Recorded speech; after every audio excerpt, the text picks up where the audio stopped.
सो हम लोग यहाँ पर देखते हैं लिक्विडिटी के बारे में कि लिक्विडिटी कैसी होती है और किस तरीके से हम इसको यूज़ कर सकते हैं।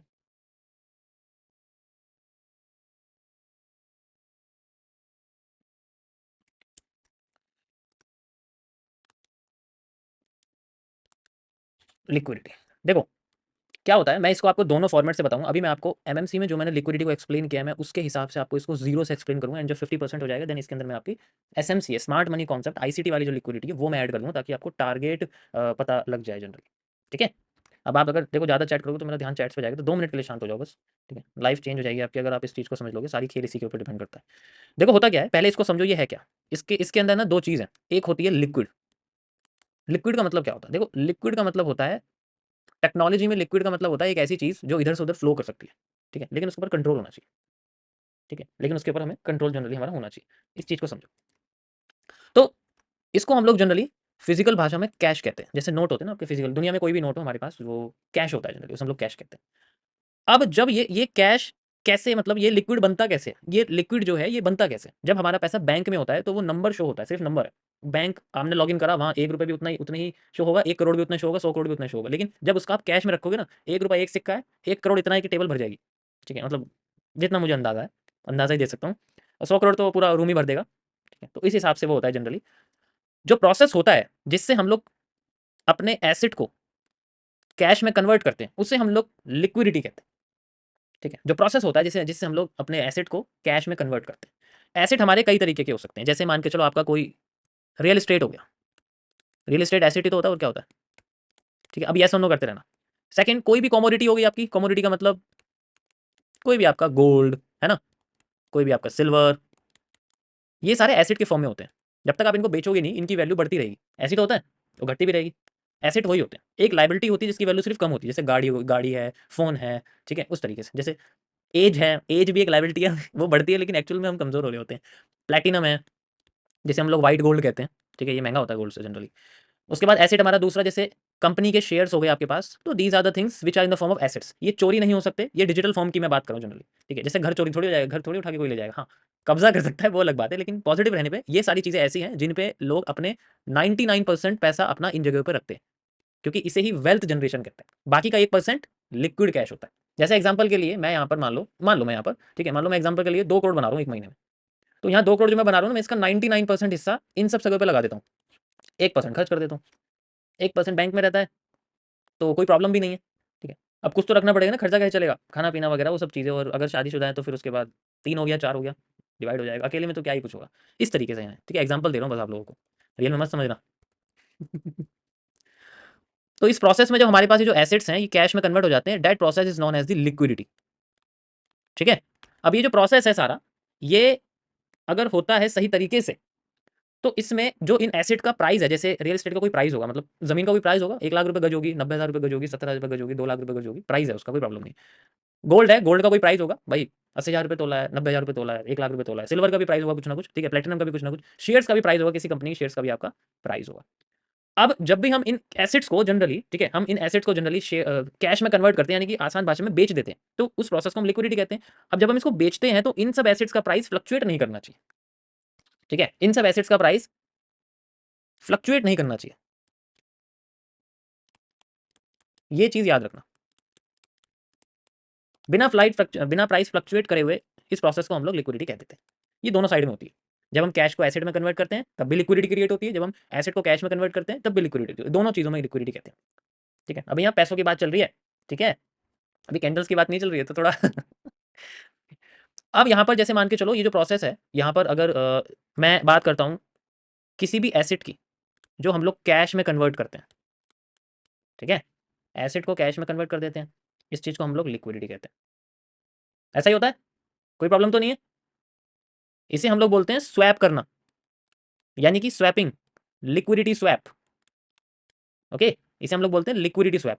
एसेट हमारे डीमेट अकाउंट में होता है, यानी कि ट्रेडिंग अकाउंट में होता है, तो वहां पर भरा रहता है पूरा। मतलब ये एसेट की एक कैंडल है, जिसे मैं मारूबोजू कह रहा हूँ, this is a marubozu candle of asset.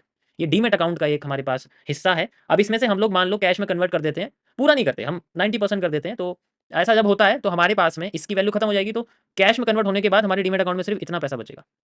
तो जब भी हमारी लिक्विडिटी स्वैप होती है, हमारे पास दो तरीके की कैंडल बनती है।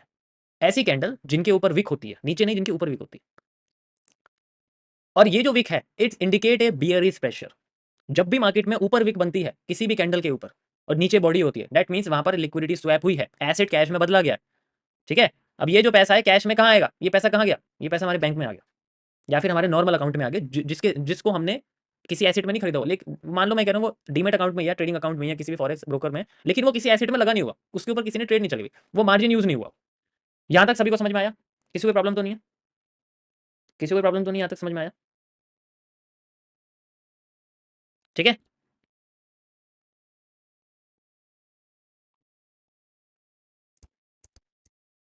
अरे ये ऊपर कैसे होगा, उसको मैं यहाँ कर दूँ। अब मानो मैं आपसे कहता हूँ कि दोबारा से अब हमने क्या करना है, अब हमने कैश यानी कि जो हमारा बैंक है, मैं भाई बैंक में से या फिर अपने डीमेट में से जो कैश पड़ा है उसको मैं दोबारा से एसेट खरीद रहा हूँ। मान लो मैं गोल्ड की ट्रेड लगा रहा हूँ, आसान भाषा में तो मैं गोल्ड की ट्रेड लगा रहा हूँ। तो ऐसे में जब हम कैश को एसेट में कन्वर्ट करते हैं तब हमें बोलते हैं स्वीपिंग करना, स्वीप। इसे हम लोग बोलते हैं लिक्विडिटी स्वीप। दोनों में बहुत फर्क है, ये बिल्कुल डीप में आपको बता रहा हूँ, दोनों में बहुत फर्क है, दोनों में जमीन आसमान का फर्क है। तो ये कैश जो है मेरे ट्रेडिंग नॉर्मल अकाउंट में है और उसके बाद जब मैं इसमें से निकाल देता हूँ तो ये पैसा चला जाता है मार्केट में। ऐसे केस में नीचे से प्रेशर आता है तो हैमर हैंगिंग मैन जैसे पैटर्न बनते हैं।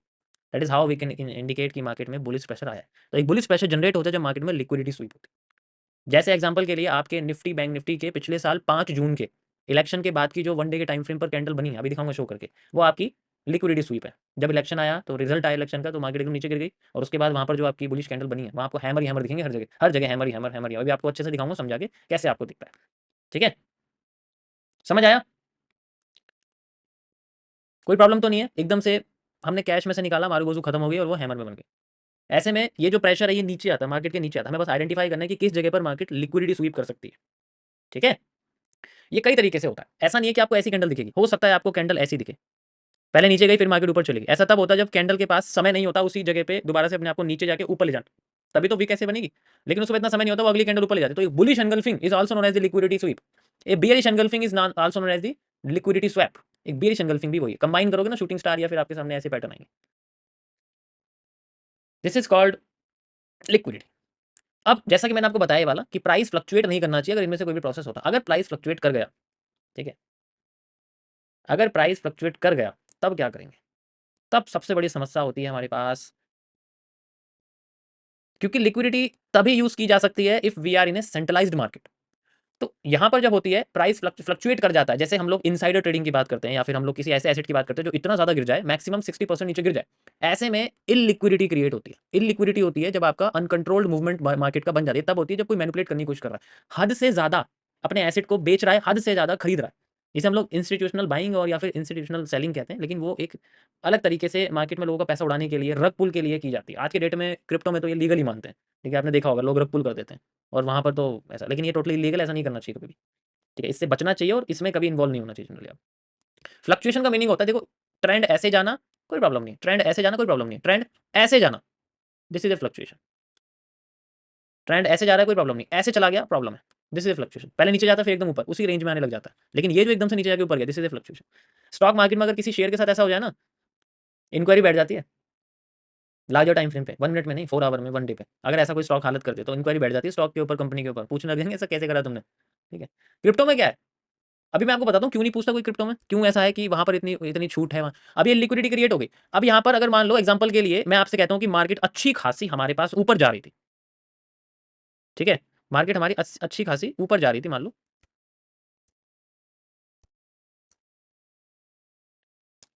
ऐसे करके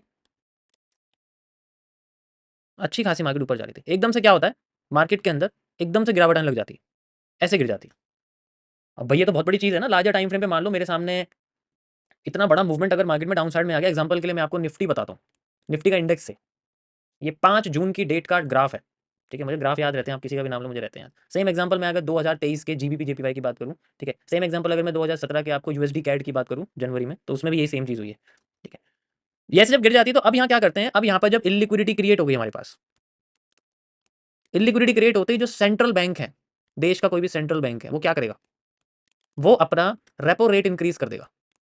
रेपो रेट मतलब सॉरी, रेपो रेट कम कर देगा, इंक्रीज नहीं करेगा, रेपो रेट कम कर देगा। रेपो रेट होता है जिस रेट से सेंट्रल बैंक से बाकी के कमर्शियल और इंडस्ट्रियल या रेजिडेंशियल तो नहीं, मतलब नॉर्मल बैंक जो होते हैं, पब्लिक बैंक जो हैं, वो लोन लेते हैं। नॉर्मल जो बैंक है आपके, मतलब एक क्लाइंट बैंक या कस्टमर बैंक आप कह सकते हो, कमर्शियल बैंक भी आप कह सकते हो, ठीक है, कॉर्पोरेट बैंक्स भी आप कह सकते हो। मुझे वैसे ऐसे वर्ड यूज़ नहीं करने चाहिए क्योंकि ये थोड़े हाई लेवल वाले हैं। तो जिस रेट से सेंट्रल बैंक से बाकी लोग बाकी कस्टमर बैंक लोन लेते हैं ना, उसको कम कर देते हैं। एग्जाम्पल के लिए जैसे, ठीक है, एग्जाम्पल के लिए जैसे 4% पे कोई भी एक बैंक है, एक्स बैंक, वो सेंट्रल बैंक से लोन ले रहा है कि मुझे पैसे चाहिए, वो 4% पे दे रहा है, आगे वो 8 और 10% पे दे रहा है, तो 4% बीच में से खा जाता है वो। तो यहाँ पर जो 4% पे दे रहा है वो इसको 4% से घटा के बस 3.9 कर देते हैं। यहाँ पर बस 0.1% का उन्होंने डाउन कर दिया। और यहाँ पर जब ये 0.1 कर दिया, यहाँ ये नॉर्मल कस्टमर्स को, यहाँ पर मान लो मैं आ रहा हूँ बिल्कुल खुश होता हूँ, भाई मुझे बैंक से लोन चाहिए, अब मैं सोच के आ रहा हूँ मुझे तो 8% पे मिलेगा। अब मैं जाके देखता हूँ मेरे को यहाँ 7.7% पे मिल रहा है। तो मैं यहाँ पर 1 लाख का सोना खरीदने आया था, मैं 2 लाख का खरीद के जाऊँगा, ठीक है? यही तो है, मैं 2 लाख का खरीदूँ, मुझे कम इंटरेस्ट मिल रहा है ना, तो मैं बिल्कुल खुश हो जाऊँगा, क्या बात है भई। अब तो कम इंटरेस्ट पे मिल रहा है। वो अलग बात है कि अगर ये होम लोन पे मिल जाए तो और भी बढ़िया है, लोगों का होम बन जाएगा। अब यहाँ पर जैसे ये होगा तो अब लोग एकदम से क्या करेंगे, अब लोन मिल रहा है, अब भागेंगे एसेट्स खरीदने के लिए, पैसा लोन पे लेंगे बैंक से, बैंक को जब सस्ता लोन मिला तो आगे वो सस्ता ही देगा। लोगों को सस्ता लोन देने के लिए हम लोग भागेंगे, भागने के बाद हम लोग वही एसेट्स खरीदेंगे जिनको मैंने आपको बताया था, रियल एस्टेट हो, कमोडिटी हो, शेयर्स हो, इन सब लोगों पे लोग पैसा लगाएंगे दबा के। पैसा लगाएंगे तो market automatically, indexes, economy grow करेगी। अब हमारे सामने प्रोड्यूस होंगे लिक्विडिटी स्वीप हाई प्रेशर में, और ये तब तक होगा, ये रेपो रेट तब तक रहेगा जब तक उनको नहीं लगता कि मार्केट अपनी ओरिजिनल पोजीशन पे पहुंच चुकी है जहां से गिरी थी। तब जाके रेपो रेट दोबारा से, इसके अंदर जो इंटरेस्ट रेट दोबारा से रिवाइज किए जाते हैं, एंड देन ये नॉर्मल पे करे जाते हैं। नॉर्मल के थोड़े से कम होते हैं, क्योंकि अगर और सस्ता कर दें तो मार्केट अपना हाई भी तोड़ देगी, ठीक है, मार्केट अपना हाई भी तोड़ देगी, क्योंकि लोगों का इतना मतलब दबा के खरीदे जाएंगे, तुम्हें तो पता है खरीदने की कैपेसिटी कितनी लोग हैं, ठीक है, समझ आया? अगर ये ज्यादा हो गया इन केस, तो उसे हम लोग लिक्विडिटी रिस्क भी कहते हैं। हद से ज्यादा अगर चीजें खरीद ली उसे भी लिक्विडिटी रिस्क कहते हैं। ऑल टाइम हाई एक लिक्विडिटी रिस्क का एग्जांपल, उसे भी कंट्रोल करा जाता है। ऐसे केस में रेपो रेट को बढ़ा दिया जाता है, जैसे 4 की जगह 4 पॉइंट, यहाँ पर मैं कह रहा हूँ कि 4 पॉइंट आपका 1% कर दिया मान लो, तो इसको बढ़ा दिया जाता है। चलिए समझ आया? देखो मुझे इसको बढ़ा देता हूँ। ओके, बड़ा कैसे होगा ये? ओके हो गया। यहाँ किसी कोई प्रॉब्लम तो नहीं है? यहाँ तक सबको समझ में आ गया? This is called liquidity risk, और ऐसे करके इनको सबको कंट्रोल किया जाता है, ठीक है, that is how we can say. ये एमएमसी का आपको बता रहा हूँ, अब आगे मैं एसएमसी का बताऊँ, लेकिन इससे पहले आपको मैं चार्ट पे लेके चलता हूँ, एंड वहाँ आपको दिखाता हूँ कि किस तरीके से हम लोग जनरली ये पता कर सकते हैं कि ये हमें जो कैसे नज़र आता है ये, ठीक है, ये नज़र कैसे आता है हम लोग वो देखते हैं। ओके, चलो मैं आपको लेके चलता हूँ निफ्टी के पास। निफ्टी में हम लोग चलते हैं, और यहाँ पर मैं आपको 1 डे का टाइम फ्रेम लेके चलता हूँ, ठीक है। ये हमारे सामने 1 डे का टाइम फ्रेम है। जैसा कि मैंने आपको बताया था कि हम पिछले साल जुलाई में, जून में चलते हैं, पिछले साल की जून में। आप देखो ये पिछले साल की जून है, 4 जून आपको दिख रहा है। मैं 4 आवर में आता हूँ, चलो 4 आवर में आ जाता हूँ और भी ज़्यादा अच्छा रहेगा, ठीक है। ये देखो ये पिछले साल की जून है, this is called liquidity, illiquidity, एकदम से गिर गई ना मार्केट, ये इलेक्शन के टाइम का देखो 4 जून है जनरली। एंड नाउ ये अच्छी खासी चलती हुई मार्केट को इन्होंने पूरा का पूरा वैसा कर दिया, कर दिया। तो यहाँ पर जो जनरेट हुआ है, दिस इज कॉल्ड, ये जो आपको विक दिख रही है, दिस इज ए लिक्विड, ये हमारा लिक्विडिटी स्वीप है। यहाँ बुलिश प्रेशर जनरेट किया। अब यहाँ जितने भी आपको हैमर दिख रहे हैं ना, तब तक हैमर, ये देखो, ये देखो हैमर जितने भी आपको यहाँ दिख रहे हैं, ये सारे के सारे जो हैमर हैं आपके, these are the buying pressures. और जब उन्हें लगता है कि प्राइस ऑटोमेटिकली उस पोजीशन पे चला गया, वो अलग बात है, हम सप्लाई डिमांड यूज़ करते हैं, मतलब जैसे उन्हें पहुंचाना था अपने हिसाब से, हम तो सप्लाई डिमांड यूज़ करेंगे कि मान लो यहाँ से लेके यहाँ तक कि हमारे सामने डिमांड है, हम लोग इसको जनरली यहाँ से यहाँ तक चाहते हैं कि मार्केट अपनी इस जगह से पहुंच जाए जहाँ से हमारी लिक्विडिटी स्वीप हुई है। तो जैसे हमारी पूरी हो जाएगी, डिमांड पूरी हो जाएगी, रेपो रेट को फिर से मान लो उन्होंने कम कर दिया, बढ़ा दिया, तो लोग फिर उसको बेचना शुरू करेंगे, ओरिजिनल पोजीशन पर मार्केट आ जाएगी। दैट इज हाउ द, ये बहुत बड़ा गेम है। देखो ये मैं आपको एक लिक्विडिटी का एग्जांपल कर रहा हूँ, समझाने की कोशिश कर रहा हूँ। ये पूरा प्रोसेस नहीं है, this is not the way ऐसा किया जाता है, क्योंकि मैं आरबीआई में नहीं बैठा हुआ, ठीक है। तो ये अलग चीज़ है, बहुत अलग है, ये रियलिटी में बहुत अलग चीज़ है। बट इस चीज़ को समझो कि लिक्विडिटी कैसे क्रिएट की जाती है एंड होती कैसे है, ठीक है। ऐसा प्रोसेस नहीं होता हर हर टाइम पे, but it is the way of representing how we can cash the liquid, मतलब एसेट्स को कैश में कैसे कन्वर्ट करते हैं, ठीक है। तो कई सारी चीज़ें जो आप सीपीआई वगैरह देखते हो ना, सीपीआई आना, इंटरेस्ट रेट, फेडरल इंटर, ये सारी चीज़ें समझोगे ना जिस दिन बड़े लेवल पे, देन यू कैन रियलाइज कि इनका असर सिर्फ 1 मिनट की कैंडल पे ट्रेड करने पे नहीं होता। जैसा आपको लोग दिखाते हैं कि 1 मिनट की कैंडल पे बैठ जाओ, अभी सीपीआई आने वाला, एक बड़ी कैंडल बनेगी, प्रॉफिट निकाल के गायब। अब तुम्हें ये नहीं पता उसका असर 2 महीने के लिए होता है, उसका असर रियलिटी 2 महीने के लिए होता है, लेकिन हम तो उसमें 2 मिनट में निकाल के भाग जाते हैं। तो ऐसा नहीं होता। We do not have to capture the 500 point, we are just here for 5000 point और मे बी 10,000 पॉइंट्स। तो उस चीज़ को यहाँ पर जनरली उतना पड़ता है। ओके, समझ आया? किसी कोई प्रॉब्लम तो नहीं है इसके अंदर? देखो मैंने आपको इसमें दुनिया की सबसे सुंदर मार्केट में समझाया। ठीक है। और मैं क्या ही बताऊँ इसमें, ठीक है, कि मैंने ज़्यादातर इसके ज़रिए ही समझाने की कोशिश करी है। सो या नाउ अब हम बात करते हैं एसएमसी के लिक्विडिटी के बारे में। एसएमसी का लिक्विडिटी क्या होता है? हम लोग उसको कैसे यूज़ कर सकते हैं?